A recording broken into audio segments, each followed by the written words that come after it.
Making good decisions is a method that must be learned. It is not something with which we are innately born, but merely a step-by-step process that is usually ascertained from life experience. Most adults know that experience can be a costly, ineffective teacher that teaches more bad habits than good, and because decisions can vary so obviously from one situation to the next, the experience gained from making one important decision is oftentimes of little or no use when another decision-making problem arises.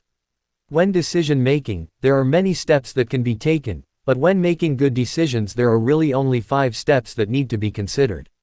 These steps are as follows. Step 1. Identify your goal. One of the most effective decision-making strategies is to keep an eye on your goal. This simply means identifying the purpose of your decision by asking yourself what exactly is the problem that needs to be solved. And why does this problem need to be solved? Figuring out what's most important to you will help you make good decisions. When you know the reason why you have making a particular decision, it will better serve you in staying with it and defending it. Step 2. Gather information for weighing your options. When making good decisions, it is best to gather necessary information that is directly related to the problem. Doing this will help you to better understand what needs to be done in solving the problem, and will also help to generate ideas for a possible solution. When gathering information, it is best to make a list of every possible alternative, even ones that may initially sound silly or seem unrealistic. Step 3. Consider the consequences. This step can be just as important as step 1 because it will help you determine how your final decision will impact yourself and/or others involved. In this step, you will be asking yourself what is likely to be the results of your decision. How will it affect you now? And how will it affect your future? This is an essential step because it allows you to review the pros and cons of the different options that you listed in the previous step.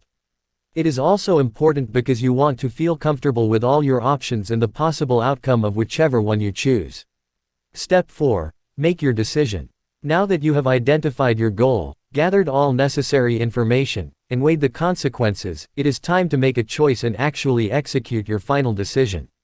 Understanding that this step can cause some people a lot of anxiety is important because this is where you have to trust your instincts. Ask yourself, does it feel right?